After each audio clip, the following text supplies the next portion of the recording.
Jumpa kembali dalam Untirta News. Kami akan menghadirkan berita fakta yang informatif dan edukatif mengenai kepastian pembelajaran tatap muka di Untirta, program PKKM di Untirta, dan mengenal lebih dalam kampus baru Untirta. Bersama saya Ica Nurholisa, inilah Untirta News selengkapnya. Berita pertama mengenai kepastian pembelajaran tatap muka di Untirta. Sesuai dengan kebijakan Kemendikbudristek Dikti, perguruan tinggi yang berada di wilayah PPKM level 1-3 diperbolehkan untuk melakukan pembelajaran tatap muka. Apakah Untirta akan segera melakukan pembelajaran tatap muka? Berikut berita selengkapnya.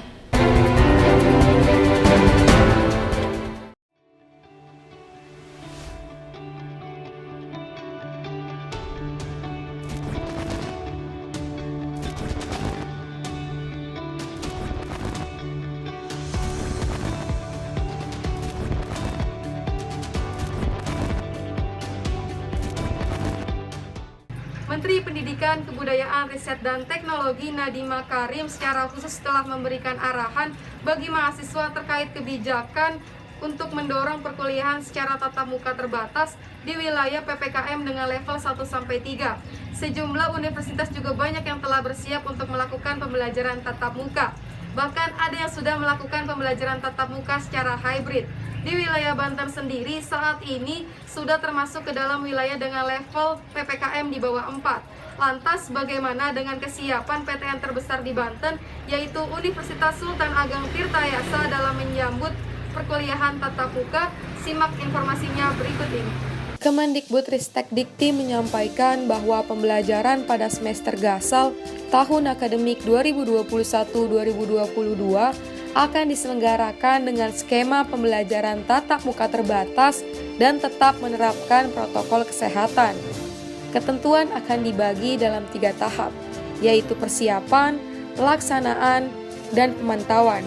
Berikut syarat yang perlu dipenuhi instansi pendidikan yang ingin melakukan PTM terbatas sebagai berikut.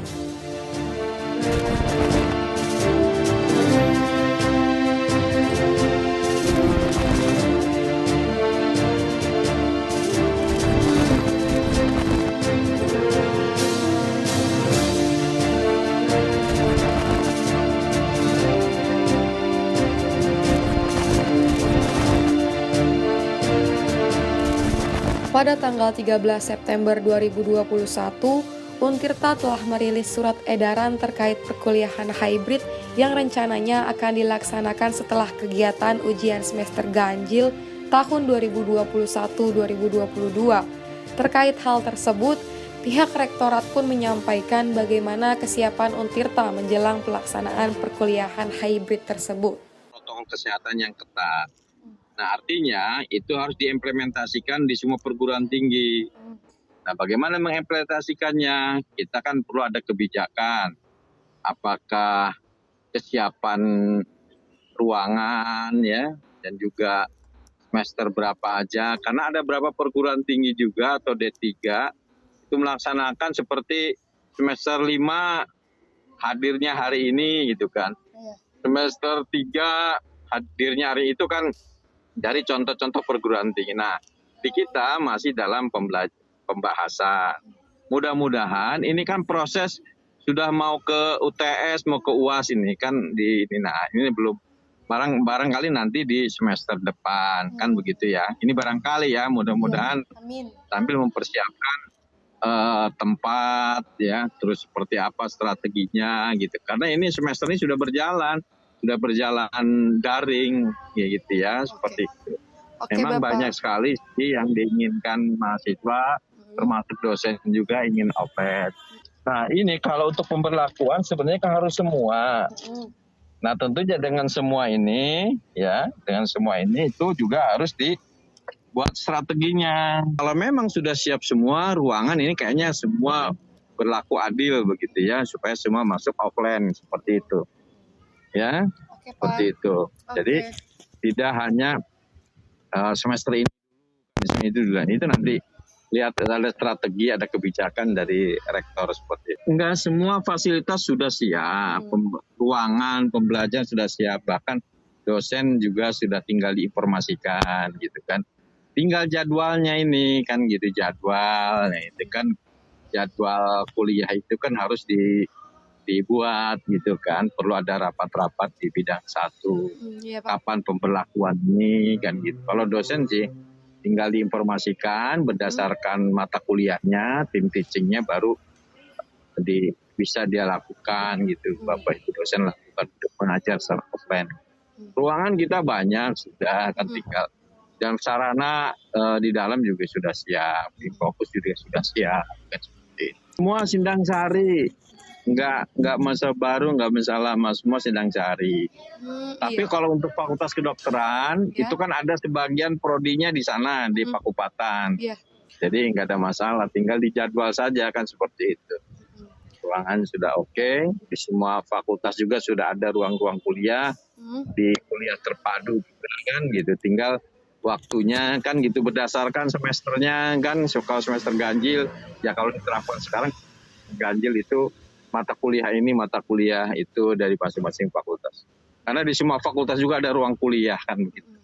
Tambah gedung terpadu, ada 2 gedung terpadu kan.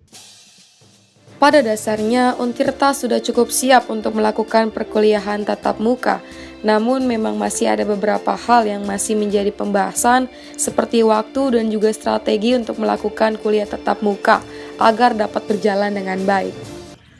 Apapun keputusan pihak kampus terkait sistem pembelajaran baik online maupun offline, semoga menjadi keputusan yang terbaik bagi seluruh sivitas akademika Untirta.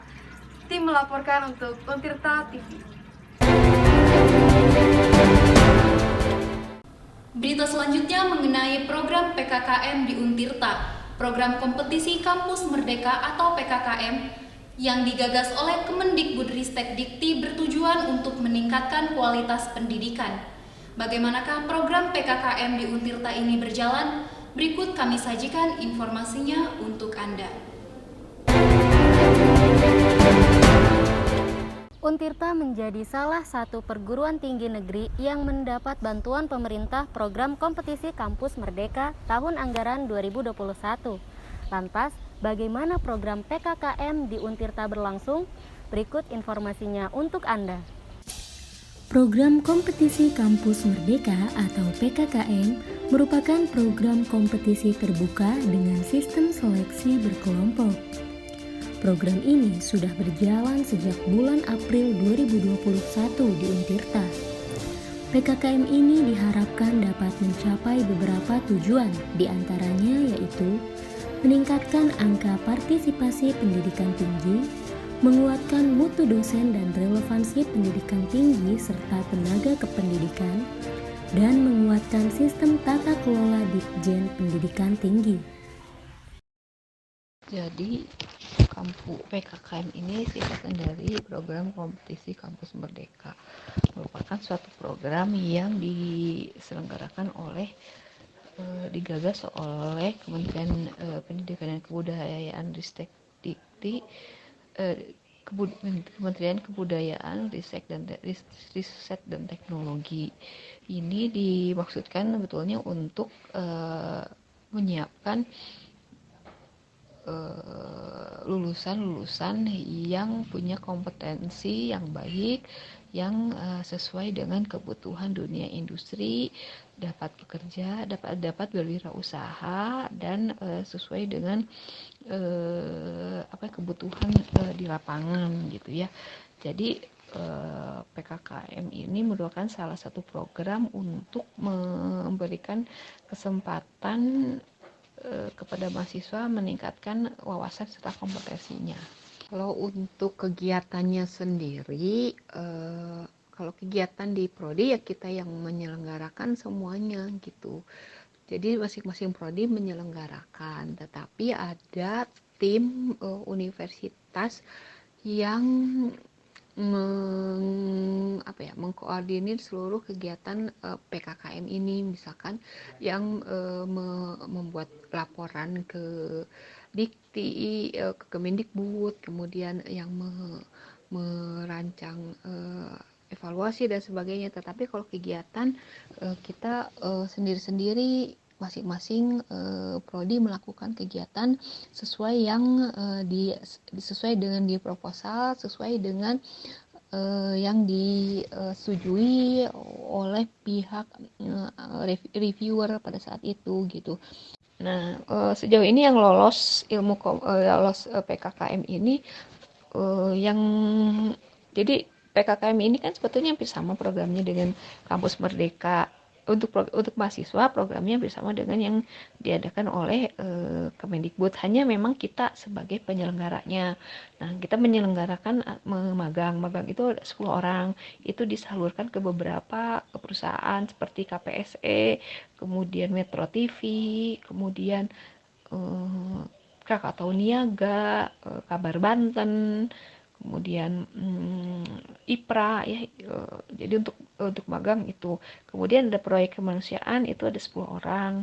Kita ke relawan kampung, ke ACT, kemudian ke rekonversi bumi.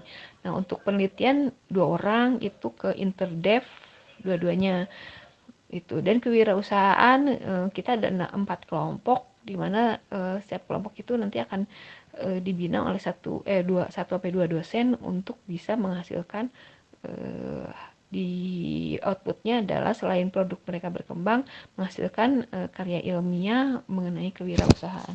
Nah, kalau digital interactive learning lebih ke mempersiapkan perangkat pembelajaran, perangkat prodi supaya siap menghadapi kampus merdeka. Artinya kan kalau melakukan PKKM ini salah satunya kita harus mentransformasi kurikulum, artinya membuat kurikulum yang adaptif dengan kampus merdeka.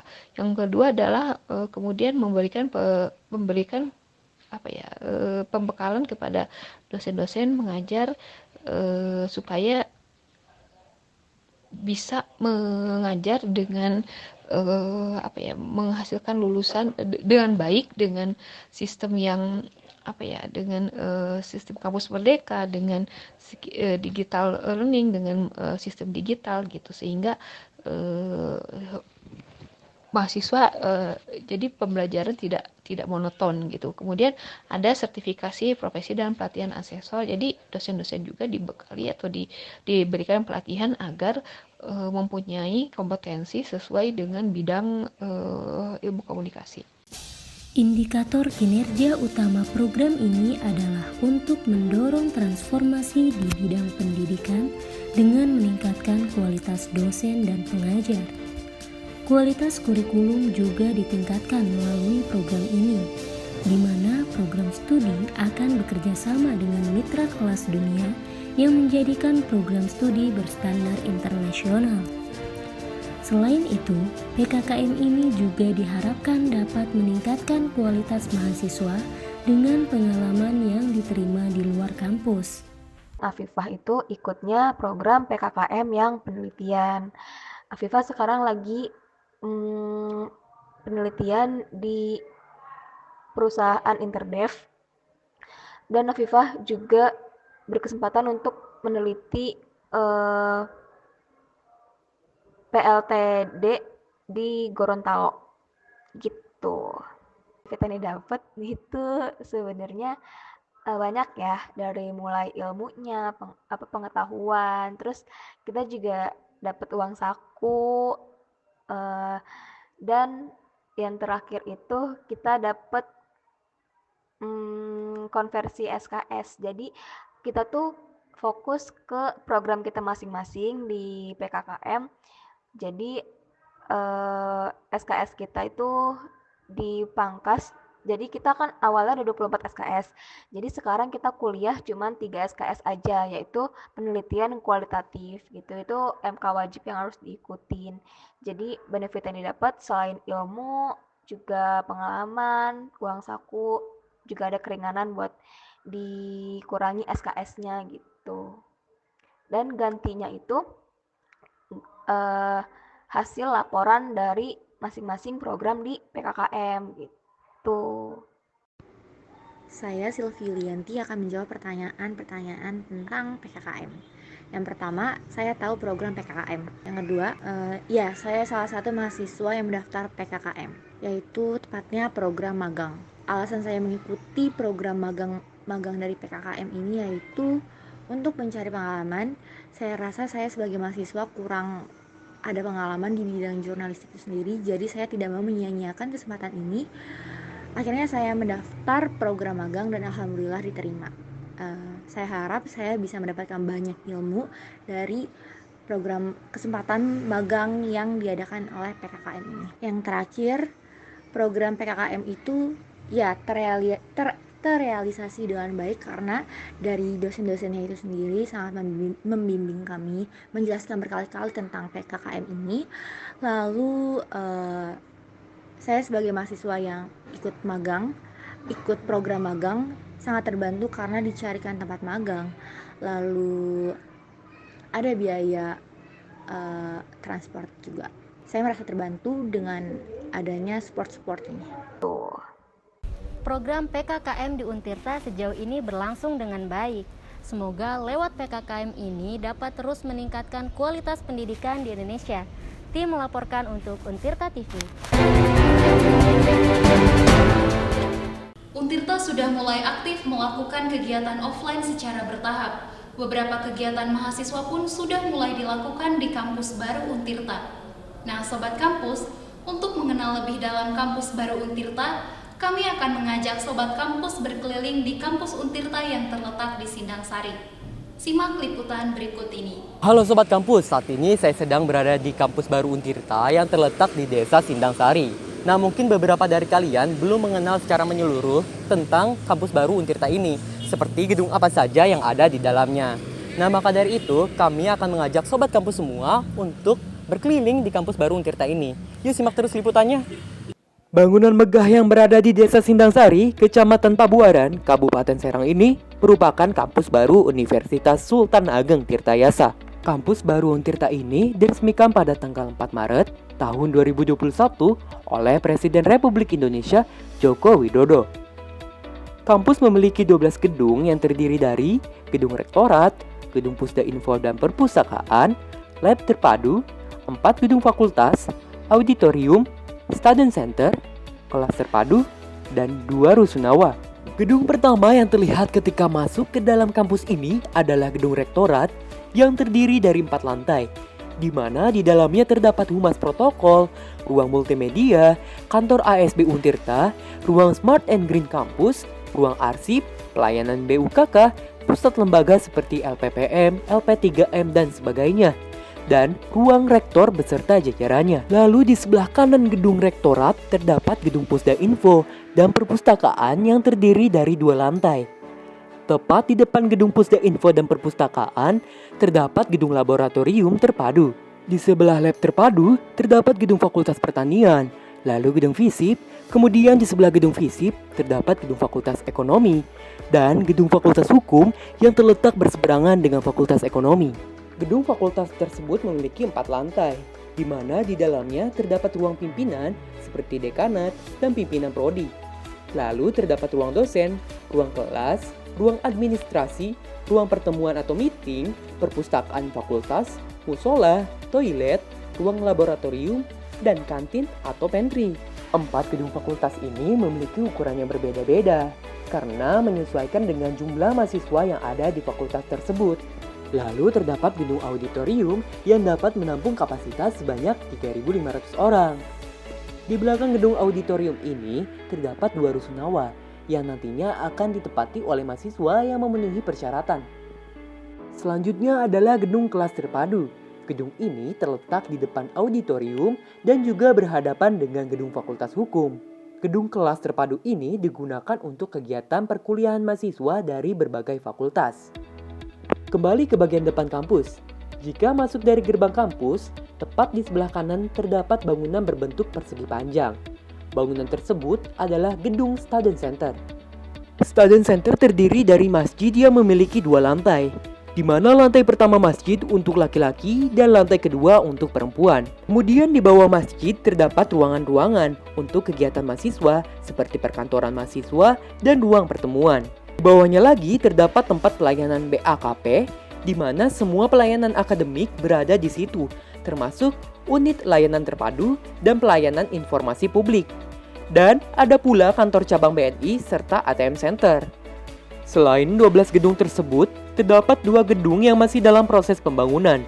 Di antaranya ialah Gedung Pusat Pelayanan Keuangan dan sejenisnya yang terletak di depan Gedung Rektorat atau di seberang Student Center. Gedung tersebut akan menjadi gedung pusat pelayanan untuk BAKP dan BUKK ketika pembangunan sudah rampung. Lalu gedung selanjutnya yang masih dalam proses pembangunan ialah kantin terpadu. Berbeda dengan gedung lainnya, pembangunan kantin terpadu ini dibiayai oleh Kamar Dagang dan Industri Indonesia atau disingkat Kadin. Namun, untuk proses pembangunannya masih menunggu kepastian perkuliahan tatap muka. Jadi Sobat Kampus, diharap bersabar ya. Nah Sobat Kampus, karena kita sudah berkeliling di kampus baru Untirta ini, semoga Sobat Kampus semua gak kebingungan lagi nih saat mencari gedung atau ruang yang ada di kampus baru Untirta ini. Saya Muhammad Resya Mutakin, kembali ke studio. Informasi tadi merupakan penutup perjumpaan pada Untirta News hari ini. Jangan lupa untuk menyaksikan Untirta News hanya di kanal YouTube Untirta TV. Saya Echa Nurholisa beserta segenap kru yang bertugas pamit undur diri. Terima kasih dan sampai jumpa.